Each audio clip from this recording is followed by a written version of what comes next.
ये है 11वीं वंदे भारत एक्सप्रेस ट्रेन जो भोपाल से दिल्ली के लिए रवाना हो रही है। यह ट्रेन क्यों खास है, क्यों इसको जबरदस्त पब्लिसिटी मिल रही है, इन सब पर बातचीत करने के लिए हमारे साथ सचिन जी हैं जो कि सीनियर जर्नलिस्ट हैं। आइए उन्हीं से बात करते हैं। सचिन जी, अगर हम इस ट्रेन की बात करें तो क्यों खास है? पहली चीज़ तो ये देश का दिल मध्य प्रदेश, उसमें ये पहली वंदे भारत ट्रेन आई है। दूसरी बात, ये सबसे लंबी दूरी पर चलने वाली ये गाड़ी है। 701 किलोमीटर का डिस्टेंस ये ट्रैवल करेगी। 701 किलोमीटर का डिस्टेंस जब ये करेगी तो उसमें 200 किलोमीटर का पैच ऐसा रहने वाला है जिस पर ये अपनी अधिकतम जो अनुमन्य स्पीड है 160 किलोमीटर प्रति घंटा, यानी सेमी हाई स्पीड से ये गाड़ी ट्रैवल करेगी। अभी तक जो 10 वंदे भारत एक्सप्रेस गाड़ियाँ चली हैं उनमें से अभी 10 को इतनी स्पीड पर नहीं चलाया गया।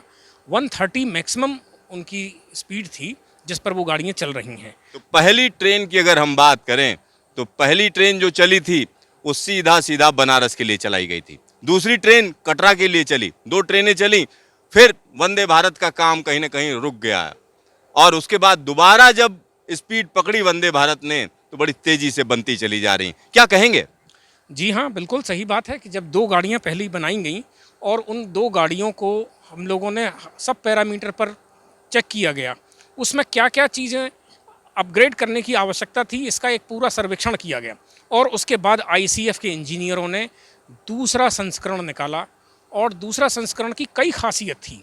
जैसे एक्सल लोड, उसमें काफ़ी अंतर आया। पहले 17 टन का एक्सल लोड होता था जिसको 15.6 टन का किया गया।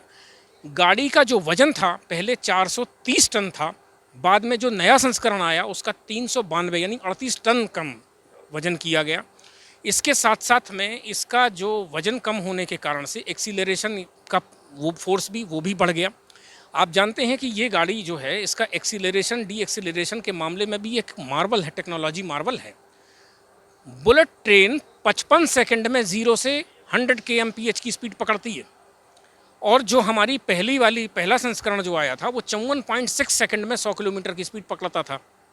ये गाड़ी 52 सेकंड में 100 kmph की स्पीड को क्रॉस करती है। यानी 52 सेकंड में 100 किलोमीटर प्रति घंटे की रफ्तार से ये ट्रेन चलने लगती। दूसरी बात, इसमें जो बोगी है उसकी डिज़ाइन में थोड़ा चेंज किया गया, उससे अंदर का कंफर्ट लेवल काफ़ी बढ़ गया कोच का। हमने वो वीडियो देखे होंगे जब इसका परीक्षण हुआ था 180 किलोमीटर प्रति घंटा की रफ्तार पर कोटा और धौल उधर पर सवाई माधोपुर वाले सेक्शन में। तब एक पानी का गिलास रखा था और उसमें एक बूंद भी गिलास की छलका नहीं था।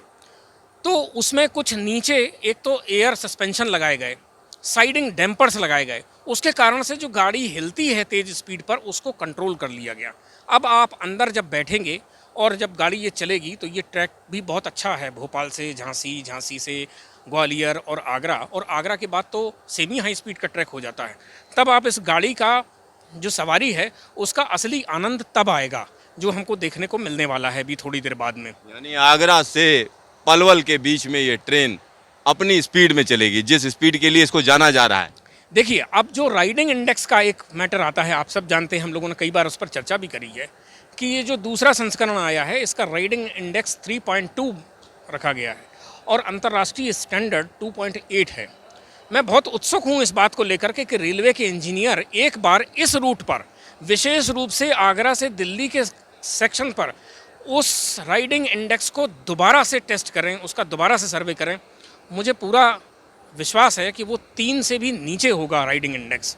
यानी अंतर्राष्ट्रीय मानक पूरे कर रही है ये ट्रेन। एक और चीज मैं यहाँ पर देखना चाह रहा हूँ, अगर हम इसके लुक की बात करें तो यहाँ आप लुक देख सकते हैं कि किस तरीके से ट्रेन ऐसा लग रहा है जैसे बोलने जा रही है और बिल्कुल अलग तरीके की ट्रेन है। एक और चीज इसमें बार बार आती है कि इससे जब जानवर टकराते हैं तो कहीं ना कहीं बड़ा नुकसान होता है, बड़ा वीडियो बनते हैं और तरह तरह से जो है प्रचारित किया जाता है। क्या कहेंगे उस पर? देखिए, एक बात बताएं आपको, जो पहले रेलवे के जो इंजन थे उसमें कैटल गार्ड लगा होता था। कैटल गार्ड में होता ये था कि जानवर जैसे ही टकराता था तो उसके नीचे फंस जाता था और वो घिसटते हुए चला जाता था और बाद में वो इंजन के अंदर फंसने के बाद में गाड़ी को रोकना पड़ता था। जानवर को निकालने के लिए काफ़ी मशक्क़त होती थी और जब उस जानवर की बॉडी को जो छिन्न भिन्न टुकड़े टुकड़े हो जाती थी उसको निकालने में बड़ी मेहनत लगती थी और तब फिर कहीं जा कर के गाड़ी चल पाती थी।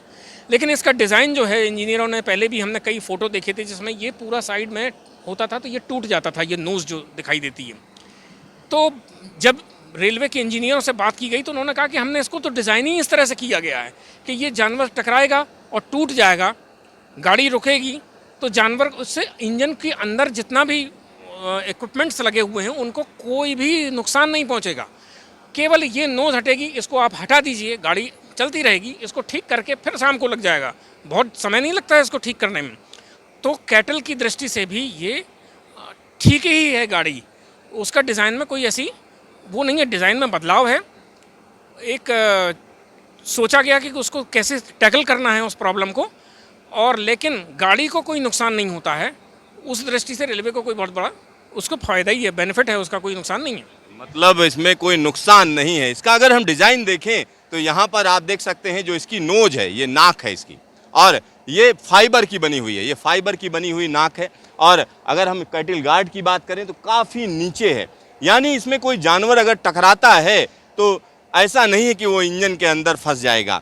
अगर इसको कोई डैमेज भी होता है, इसकी नाक को कोई डैमेज होता है, अगर ऊपर देखें तो कोई डैमेज अगर होता है तो इसको तुरंत बदला जा सकता है, और ऐसा कई बार हुआ है। अगर हम गांधीनगर मुंबई के बीच की ट्रेन की बात करें, जब उससे जानवर टकराया तो इस हिस्से को बदल दिया गया, रातों रात बदल दिया गया, और उसके बाद ट्रेन फिर से जस की तस हो गई। यहाँ पर आप देख सकते हैं भारतीय रेलवे लिखा हुआ है, क्योंकि भारतीय रेलवे की ये ट्रेन है। और एक और चीज़ मैं यहाँ पर बताना चाहूँगा, आत्मनिर्भर भारत की एक बड़ी पहचान है, ICF में बनी ये ट्रेन कहीं ना कहीं देश का झंडा ऊंचा किए हुए है। और आने वाले दिनों की अगर हम बात करें तो आने वाले दिनों में इस तरीके की 75 ट्रेनें अलग अलग हिस्सों में चलाई जाएंगी। एक और जानकारी मैं अपने दर्शकों को देना चाहूँगा कि स्लीपर वर्जन भी आने जा रहा है, उसका टेंडर भी फाइनल कर दिया गया है, और रूसी कंपनी को कहीं ना कहीं नामित कर दिया गया है कि उसका काम है कि वो लातूर में जो फैक्ट्री है उसके अंदर स्लीपर वर्जन का निर्माण करे।